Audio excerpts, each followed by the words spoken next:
정치 고수다. 오늘은 박지원 더불어민주당 의원과 함께하겠습니다. 어서 오세요, 의원님. 안녕하세요. 안녕하세요. 먼저 윤 전 대통령에 대한 사형, 구형 얘기부터 좀 해야 될 것 같습니다. 예상하셨습니까? 그렇죠. 잘 됐죠. 그리고 김용 의원도 무기징역. 더 깊은 것은 보너스로 정광훈 목사 구속 집행. 잘 됐어요. 서초동에서 우리 국민들한테 가장 행복한 뉴스를 전달해 줬어요. 그 특검이 구형 이유를 밝혔잖아요. 이런 일이 다시는 일어나서는 안 된다. 중대한 범죄다. 이런 얘기를 쭉 했는데 어떻게 보셨습니까? 특검 말씀이 100,000번 옳죠. 이런 일이 일어나서 되겠어요. 그렇기 때문에 저는 사형제 폐지 운동을 가장 앞장서서 하고 지금 법안도 내놓았지만은 차 안에 부재하다. 이런 내란, 쿠데타한 윤석열은 사형시켜야 된다. 수정했습니다. 아, 이번 건에 대해서는 원래 사형제는 폐지해야 된다라고 예. 말씀을 하시지만 윤 전 대통령 건에 대해서는 사용을 해야 된다. 해야 된다. 단죄를 해야 되기 때문에 그렇죠. 그렇게 말씀을 하시는 거네요. 윤 전 대통령이 오늘 새벽에 최후 진술을 했는데 사과 반성은 전혀 없더라고요. 그게 아주 예. 진짜 모든 국민을 땅을 치고 통탄할 일을 하지. 그래도 3년간 우리나라 대통령을 한 작자가 자기 잘못은 하나도 없고 반성도 안 하고 사과도 안 하고 그리고 사형 구형하니까 삑 웃고 저거 진짜 사형을 한 10번은 더 시켜야 될 거예요. 오히려 그런 최후 진술이 사형을 구형하게 되는 뒷받침이 된 거다. 그렇죠. 그런 말씀이세요? 국민들이 예. 도저히 동정할 수가 없잖아요. 자, 박근혜 대통령은 어떻게 됐든 내 잘못이다. 반성하고 사과하고 최순실도 내가 시켰다. 이렇게 하니까 중형을 받았지만은 국민 여론이 사면해 주자. 감옥에서 나오게 하자 했잖아요. 윤석열은 그런 동정도 받을 수 없는 거예요. 어제도 보면은 경고성 계엄이었다. 계몽령 얘기도 다시 했고 망상이다, 소설이다. 특검의 공소장은 망상이다, 소설이다. 이렇게 주장을 했거든요. 그러니까 예. 최후 진술을 해서라도 우리 국민들은 그래도 사람이면은 잘못입니다. 반성합니다. 사과합니다. 이 말 한마디는 있어야 될 것 아니냐. 그런 게 없잖아요. 인간 멸종이죠. 뭐. 특검에서 감형 사유가 없다라고 얘기를 했는데 그렇죠. 동의를 하시는 예. 거네요. 네. 감형이 아니라 사형보다 더 많은 어떤 형을 선고할 수 있으면 그걸 선고해야죠. 이제 구형까지는 내려졌고 다음 달 19일에 선고가 있습니다. 예. 어떻게 예상하십니까? 저는 예. 지기현 부장판사가 여러 가지 절차상 문제가 있었다 하는 지적도 있었지만은 저희 서해 피살 사건 담당 판사였어요. 그랬죠. 예. 그런데 선고를 하는 날 저희들에 대한 판결문을 말씀하시는데 거기에서 나는 희망을 보았어요. 아, 내가 무죄인 게 좋은 게 아니라 윤석열 사형 선고하겠다. 그래서 지금부터는 사법부 타임인데 대한민국 사법부가 특히 지기현 부장이 엄중하게 사형 선고할 것이라고 저는 믿습니다. 재판부도 특검과 같은 생각을 그렇죠. 할 거다. 예. 이렇게 재판부도 보시는 거네요. 국민인데. 네. 예. 국민 눈높이에 맞게 아마 그렇죠. 판결을 할 거다. 예, 이렇게 예. 기대를 하신다는 말씀이신 것 같습니다. 윤 전 대통령에 대한 사형이 구형된 날 국민의힘 윤리위원회가 한동훈 전 대표에 대한 제명을 의결했습니다. 언론에 공지된 시간이 새벽 1시가 넘어서였어요. 이 사안은 어떻게 보십니까? 아니 그건 콩가루 집안이니까 제가 뭐라겠어요. 네. 장하다, 장한 전쟁, 장동혁, 한동훈 둘이가 죽어야 끝나요. 그런데 이제 한동훈은 제명됐기 때문에 끝난 것도 아니에요. 끝난 겁니까? 끝난 거죠. 만약 현역 의원이라고 하면은 의원총회에서 인준을 받지만은 그걸로 끝난 거예요. 물론 재심 청구하는지 어쩌는지 안 하겠대요. 모르지만은 그래 안 하는 게 다행이죠. 그래서 저는 한동훈의 제명은 자업자득했다. 물론 한동훈 대표가 의원식 국회의장이 계엄 해제할 때 18명의 의원을 보내준 것, 특히 그 탄핵을 위해서 200명 채워야 되는데 그 채워준 그러한 공로는 높이 평가해요. 그렇지만은 거기에서 정치적 결단을 잘 내렸어야 돼요. 윤석열과 손절하고 건전한 보수의 길로 가야 되는데 밤낮 국민 간보고 윤석열 간보고 이러다가 간동은 돼가지고 다 실패하잖아요. 저분은 나는 정치를 소양이 없기 때문에 안 했으면 좋겠다 이런 생각을 가져요. 지금 탄핵 찬성 말씀을 하셨으니까 친한계에서는 뭐라고 얘기를 하냐면 한동훈 전 대표가 그 탄핵에 찬성을 했기 때문에 거기에 대한 보복을 한 거다. 그래서 제명을 한 거다라고도 얘기를 하던데 그런 맥락도 좀 있었다 이렇게 보십니까? 저는 그 집 사정은 잘 모르겠어요. 어떻게 그 됐든 맥락은 모르겠으나 장하다 장한 전쟁 잘하고 있잖아요. 예. 자, 우리가 어렸을 때 서부극 보면은 예. 총 가지고 말로 쏘는데 둘 다 죽어요. 지금은 그러면 한동훈 전 대표만 죽은 상태인가요? 죽었죠. 지금 의원님 표현대로라면? 그렇죠. 그러면 재기 못합니까? 저는 예. 어떻게 하느냐 이것이 큰 문제예요. 지금부터 어떻게 하느냐? 지금부터. 일단은 뭐 징계 어떻게 해서든 막겠다라고 얘기를 했는데 그런 것을 하면은 예. 저요. 이제는 진짜 내가 잘못했다. 반성과 사과를 국민들한테 하면서 내란 세력 윤석열, 장동혁, 윤어게인 세력과 손절하고 건전한 보수를 표방하겠다. 그래서 나 한 사람이라도 건전한 보수 정치를 위해서 일선에 나서겠다 하면서 세력을 규합하면은 성공해요. 그렇지만 그럴 배짱이 없어요. 그런 능력이 없어요. 그런 눈도 없어요. 그렇기 때문에 저는 끝났다 이렇게 봅니다. 세력을 지금 규합한다 이렇게 말씀하셨잖아요. 네, 예, 세력을 규합한다. 그러면은 당 안에서는 지금 힘든 거 아닙니까? 그럼 당 밖으로 나올 수도 있다 이렇게 보세요? 그걸 못한다? 그것도 못할 거다? 그걸 못하죠. 그런데 당 안에도 예를 들면은 안철수, 조경태, 건전한 보수를 표방하는 정치인들이 있잖아요.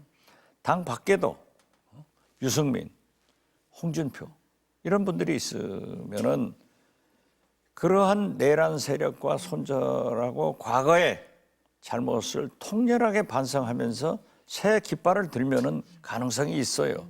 그런데 그럴 배짱이 없다니까요. 그럴 능력도 없어요. 그래서 끝났다. 끝났다. 지금 홍준표 전 대구시장 말씀하셨는데 홍준표 전 대구시장은 윤석열 전 대통령하고 한동훈 전 대표를 두 용병 세력이다. 이 사람들이 보수 진영을 다 망하게 했다라고 얘기를 하잖아요. 그렇죠. 예. 그러니까 홍준표 대구시장은 입은 비뚤어졌어도 말은 발로 아는 사람이에요. 그러나 건전한 보수를 표방하기 위해서 정치에 영원한 적도 없고 영원한 친구도 없는 거예요. 그 하나로 목표를 두고 홍준표 대구시장이 나는 대통령에 출마하지 않겠다라고 선언하면서 정계에 복귀하면은 은퇴했다 하더라도 보수 세력들도 용서해 줄 거예요. 그 길이 찾아야 돼요. 그래야 보수 정당이 건전하게 나타나야 우리 대한민국이 보수와 진보 양 날개로 날아갈 수 있는 거예요. 그럼 한동훈 전 대표는 세력 규합이 어렵다라고 지금 진단을 하셨는데 못한다 이거죠. 능력이 없어요. 못한다. 배짱도 없고. 못한다고 진단을 하셨는데 지금 이 징계를 둘러싸고 국민의힘 안에 내분이 일고 있잖아요. 이 내분이 더 심해진다. 장동혁 대표 리더십도 타격을 받는다. 이렇게 보십니까? 제가 지금 예. 국회에서 나오는데요. 예. 한동훈 대표가 국회의원회관으로 온대요. 거기 지지 세력들이 국회의원회관 앞에 서 있어요. 한 3, 40명 서 있더라고요. 내가 만약에 그런 꼴이 됐으면 500명, 5,000명은 와 있어야 되는 거예요. 그래서 한동훈의 세력이 저것밖에 아니구나. 저는 그렇게 봤습니다. 그래서 쉽지가 않을 거다. 아니 본인의 능력이 안 되는 것을 한동훈 대표는 능력보다 훨씬 출세를 많이 한 사람이에요. 저 같은 사람은 능력에 비해서 출세를 못한 사람이고 그래서 능력이 안 돼요. 안 되는 사람을 되게 만든다 그건 안 되는 거죠. 굉장히 박하게 평가하시는 것 같은데 좀 지켜보도록 하겠습니다. 정치 구단의 지켜봐야죠. 얘기대로 그러니까 될지 안 될지 좀 보도록 뭐든지 하겠습니다. 네. 개과천선하면 되는 네. 거예요. 지금이라도 이거 절연을 하고 그렇죠. 비슷한 생각을 가진 세력하고 규합을 네. 하면 되는데 네. 지금까지 본 바로는 안 된다. 못한다. 자기가 뭘 하려고 하니까. 나는 하지 않겠다. 그러나 대한민국 정치를 위해서 건전한 보수들이 결집하자. 그래서 민주당과 싸우자. 이재명 대통령과 싸우자. 최소한 이런 결기를 가져야지 내가 대통령 할 테니까 모여라? 아무도 안 모여요. 정치 구단의 얘기대로 한동훈 전 대표가 하는지 안 하는지 좀 지켜보도록 못 하겠습니다. 한다니까요. 일단 좀 보시죠. 민주당 얘기를 좀 넘어가 보겠습니다. 민주당도 제명 이 얘긴데요. 김병기 전 원내대표 윤리심판원에서 제명을 결정을 했는데 지금 김 전 원내대표는 불복을 하는 상황이거든요. 왜 버틴다고 보십니까? 저도 그 페이스북을 읽고 진짜 나이에 어울리지 않게 눈물이 나더라고요. 김병기 원내대표와 저와의 인간적 관계가 또 저를 도와준 그런 후배인데 정당이나 정치는 법적 기준으로 하는 게 아니에요. 국민의 눈높이로 결정하기 때문에 어제 12일부로 김병기 전 원내대표는 제명이 된 거예요. 이미 정치적으로는 된 그렇죠. 셈이다. 끝난 예, 얘기예요. 예. 그러나 본인이 한 달을 못 참아주냐 하면서 뭐 재심 청구하고 또 의원들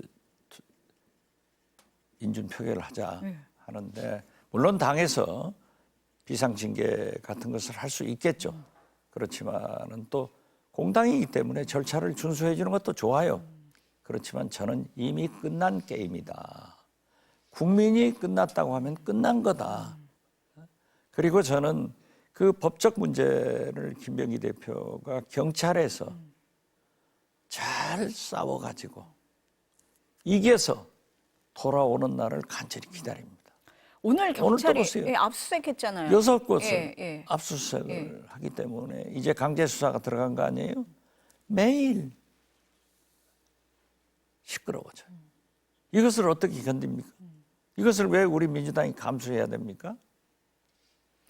그러면 이제 경찰 수사가 시작이 됐고 김병기 전 원내대표가 한 달만 기다려 달라고 했을 때는 내가 자료를 다 모아서 소명할 수 있다 뭐 이렇게 말씀을 하셨다는 거잖아요. 아니 그것은 예.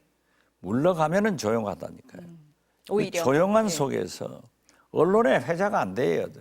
보도가 안 돼야 돼. MBC의 보도가 안 돼야 김병기 의원이 살 수 있어요.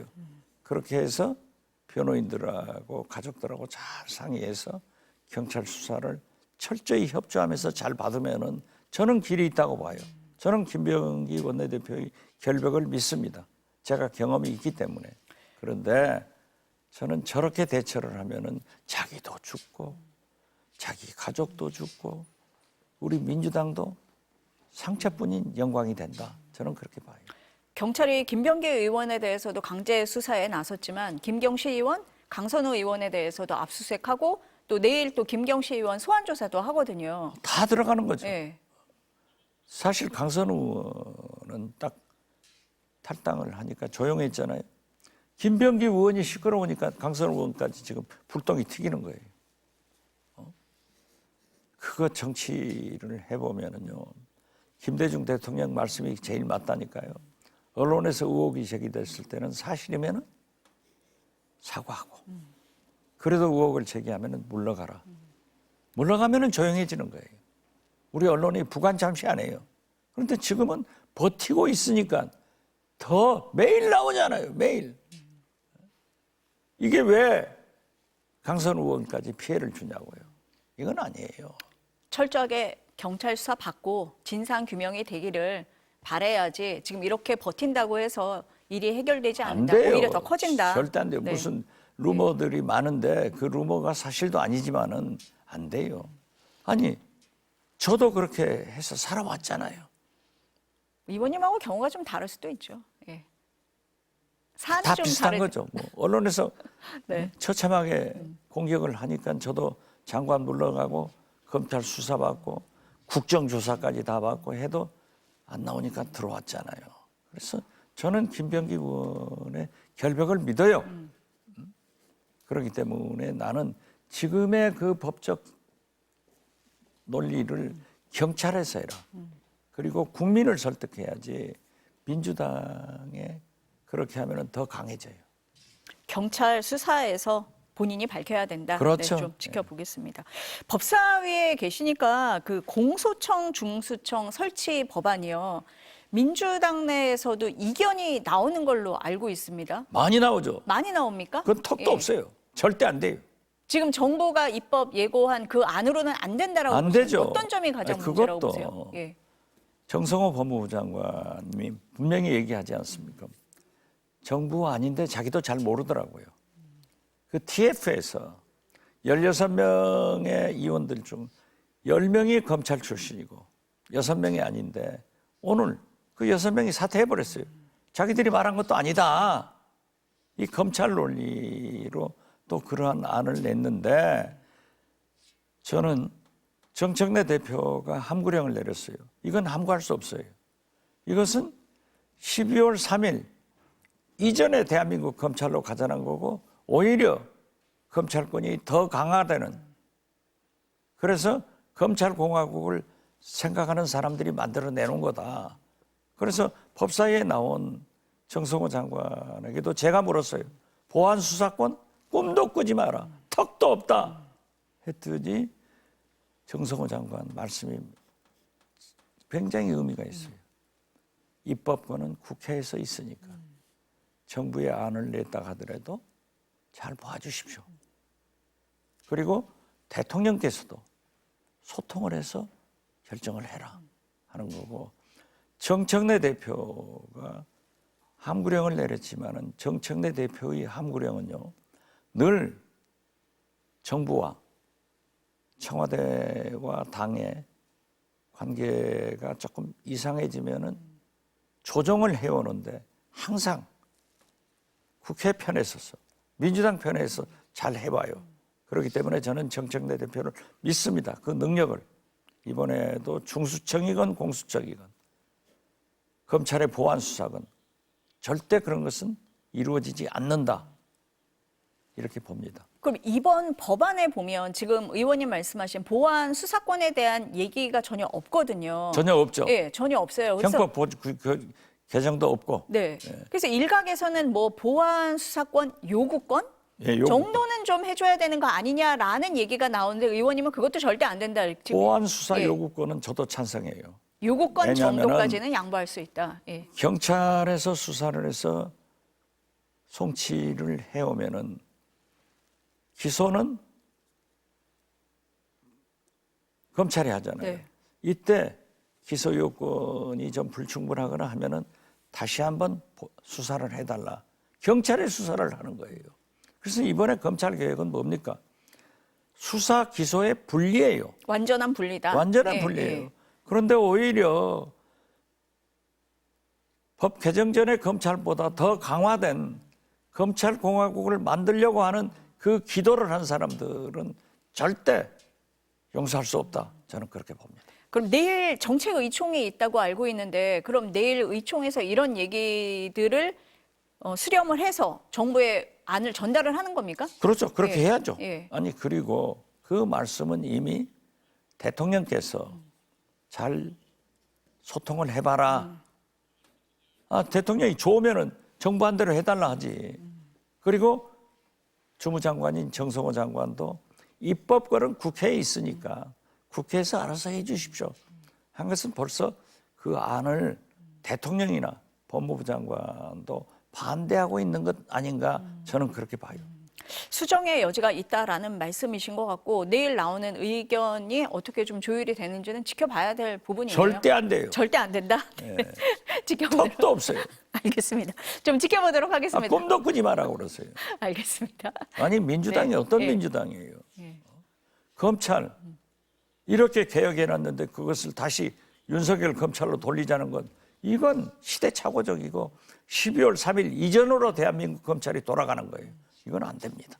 검찰 개혁이 돌아갈 일은 없다. 없다. 라고 이해를 하겠습니다. 오늘 말씀 여기까지 듣겠습니다. 감사합니다. 감사합니다.